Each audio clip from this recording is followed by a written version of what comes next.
Welcome, listener. You've just stepped into a place where the veil is thin and the stories are truly chilling. Tonight, we're sharing 3 paranormal tales. Mysteries whispered through time, encounters no one can explain, and quiet places where something is always listening. So get cozy, dim the lights, and listen closely, because some stories don't like to be forgotten. The Whispering Twins of Bayou, Mire, a southern ghost story. Down in the forgotten backwaters of Louisiana, where the air is thick with secrets and the cypress trees seem to whisper your name, there's a story they still tell in hushed voices. One you won't find in any travel guide. It's the tale of 2 twins, Clara and Caleb Broussard, who vanished one stormy night in 1974, leaving behind only riddles and the sound of whispers that never quite stopped. Welcome to Bayou, Mire. Stay close and listen carefully. Clara and Caleb were born just minutes apart, but they were inseparable from the start. Folks said they shared more than just a birthday. Some believed they shared thoughts, dreams, even a soul. They lived deep in the woods with their great aunt, Miss Evangeline, a sagging house built on stilts above the slow-moving bayou. No phones, no electricity, just oil lamps, prayer candles, and jars filled with herbs no one could name. Evangeline was a healer, a traiteur, kind but strange. People came to her for charms, poultices, and whispered prayers to cure things doctors couldn't explain. But others swore she practiced old magic, voodoo, or worse. And the twins, they were quiet, never went to school. They spoke in riddles, sang old Creole lullabies, and sometimes disappeared into the swamp for days. But they always came back, until they didn't. That summer, things started to shift. Animals from nearby farms vanished. Dogs barked at shadows that weren't there. And every so often, folks heard something echoing through the trees. Voices, 2 of them, chanting, always just out of reach. One morning, just before dawn, a fisherman named Pete Leclerc was casting nets near the Broussard property. He saw them, Clara and Caleb, standing knee-deep in the water, facing each other, unmoving. Pete called out. No response, just silence. As he turned to leave, he heard it. 2 voices just behind him. Even though no one was there, they whispered, "You weren't supposed to see." Pete left everything behind and never came back. Then came the storm. September 3rd. Lightning danced across the bayou. Thunder shook the trees. And when morning came, Clara and Caleb were gone. Miss Evangeline told the sheriff they'd gone to gather herbs, blue skullcap, bonewort, plants used in old rituals. But hours passed, then days. No sign of them, no footprints, no broken branches. Only one thing remained. A tiny wooden doll tied to a tree with red twine. Inside it, a voice box, like from a child's toy. It whispered the same phrase again and again. Clara, Caleb, Clara, Caleb. Miss Evangeline never spoke again. She locked the cabin door and disappeared soon after. But Bayou Mire didn't forget. Hikers say the air gets heavier the closer you get to the old cabin. Some claim they've seen the twins, still 19, standing in the mist, side by side, watching. Others hear whispers in the reeds, always 2 voices, saying something you can't quite understand. A paranormal team once recorded what they called EVP, electronic voice phenomena. Two voices speaking in unison. We're still here waiting. No one lives near that part of the swamp now. The Broussard house still stands, weathered but untouched. Miss Evangeline's rocking chair still creaks on the porch, even when there's no wind. So if you ever find yourself wandering the back roads of Louisiana, and the fog rolls in a little too thick, too quiet, you might have wandered into Bayou Mire. Listen closely. You may hear whispers, or see two shadows standing just beneath the trees. But whatever you do, don't answer, and don't look too long. Some say the twins are still searching for someone to join them. Thanks for watching The Whispering Twins of Bayou Mire. If you enjoy eerie tales from the edges of the world, hit like, subscribe, and ring the bell. Keep watching for the next tale of paranormal suspense. Our second story of 3, The Boy and the Spirits of the Rainbow Grove. They call them rainbow eucalyptus, trees that bleed color and whisper secrets.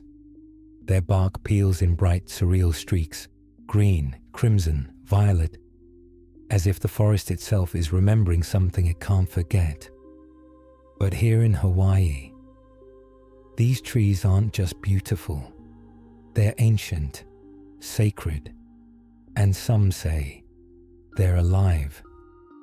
This is the story of a boy named Keahi, and the day the forest whispered his name. Up in the misty hills of upcountry Maui, a quiet boy named Keahi had just moved in with his grandmother, the village seer, known by some as Kupuna Wahine. Keahi was a wanderer, small, curious. He didn't talk much, but the forest knew his footsteps. His grandmother, she had only one rule: never stray past the rainbow trees. That's where the old ones walk. Keahi just smiled. He thought she meant ghosts, or maybe another story meant to scare him. But she never said. The trees could whisper back. One still afternoon, Keahi followed a bird's call off the trail, through tie leaves, over ancient stones, until he stood at the edge of the grove. Rainbow eucalyptus. Their trunks shimmered like wet paint. The colors bled down their bark like melted wax. And as he stepped beneath them, the air changed. Colder, heavier, still. Then he heard it. A voice. High, quiet, not quite human. Come play, Keahi. He turned, and there, half hidden behind a twisted trunk, stood another child, barefoot, eyes glowing like mist in moonlight, skin pale, dusted in moss, a crown of woven vines on his head. The boy smiled, then turned and walked silently deeper into the trees. And Keahi followed. Every step took him farther from the world he knew. The trees leaned in, watching. The air shimmered like water. Time bent. And then, he wasn't alone. They appeared, dozens of them, children, or spirits pretending to be. Some hung upside down from branches, some peeked from behind trunks. None of them spoke, but they sang, low, ancient, soft as fog sliding through leaves. Keahi tried to ask who they were, but his voice was gone. Then the pale boy stepped forward, his eyes locked onto Keahi's, and he whispered, "Stay." And in that moment, Keahi saw his reflection in the boy's eyes.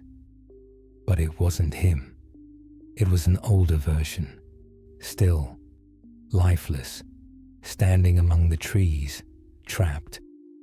Was it a warning, a vision, or something worse? He didn't wait to find out. Keahi turned and ran. The grove warped behind him. The colors spun in the air. The singing turned into whispering, then crying, then screaming. Roots tried to catch him. Vines brushed his neck. The trees reached for him. But then, light, the edge of the grove.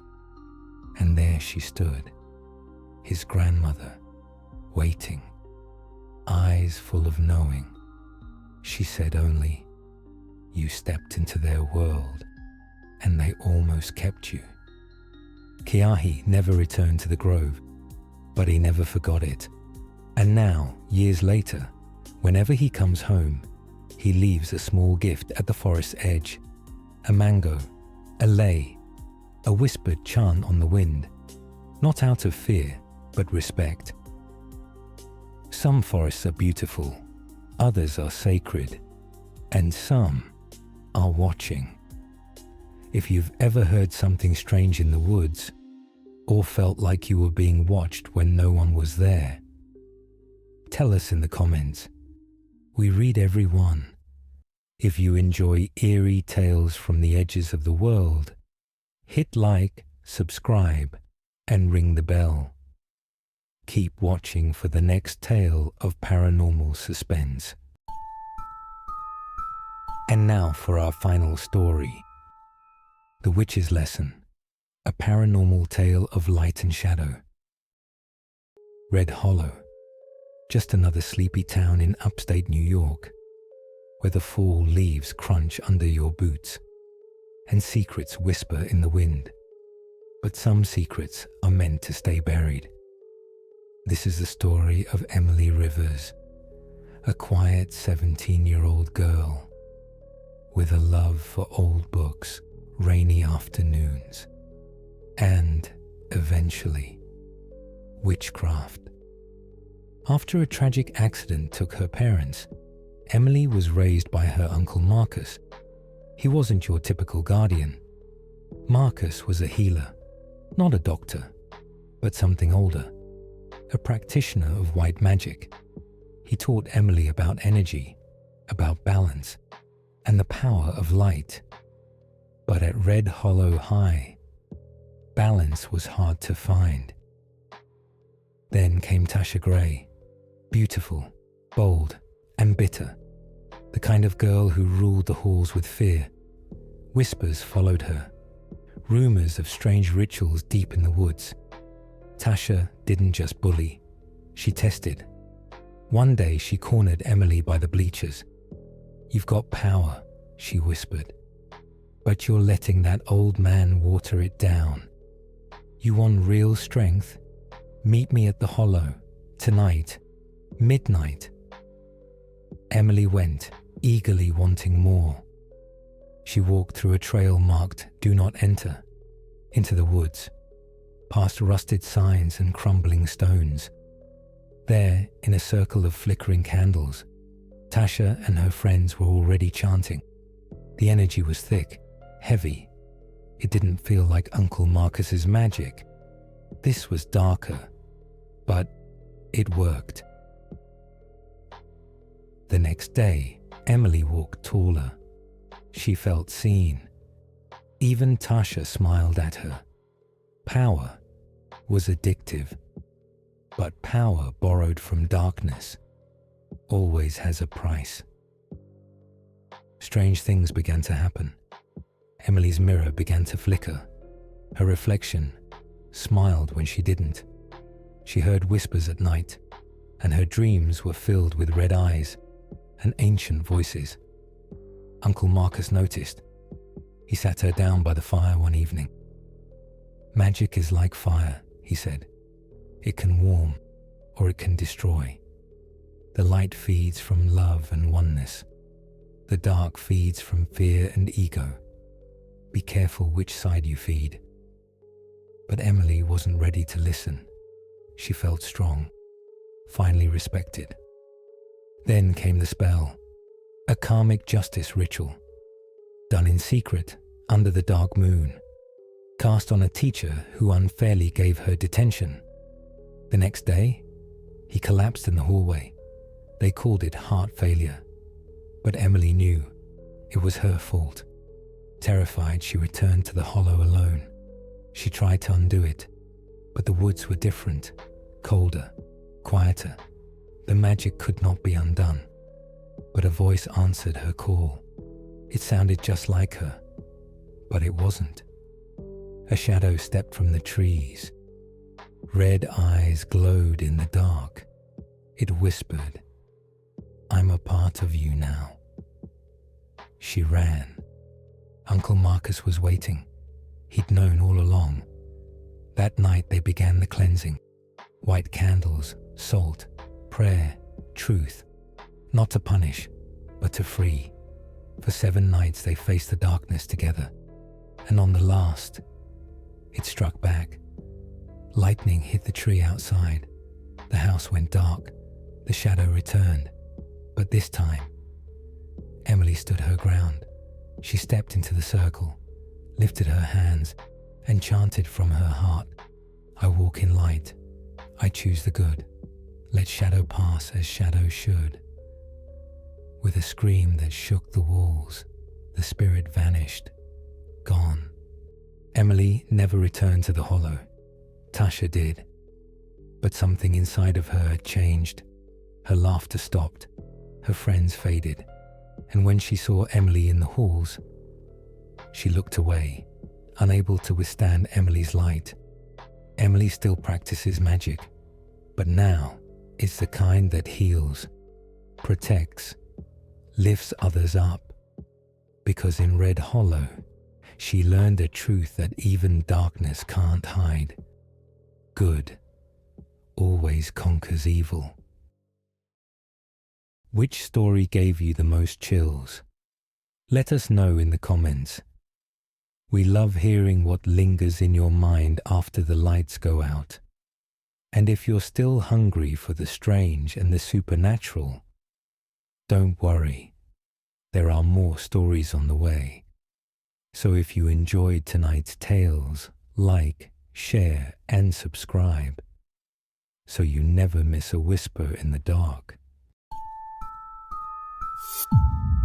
Stay spooky.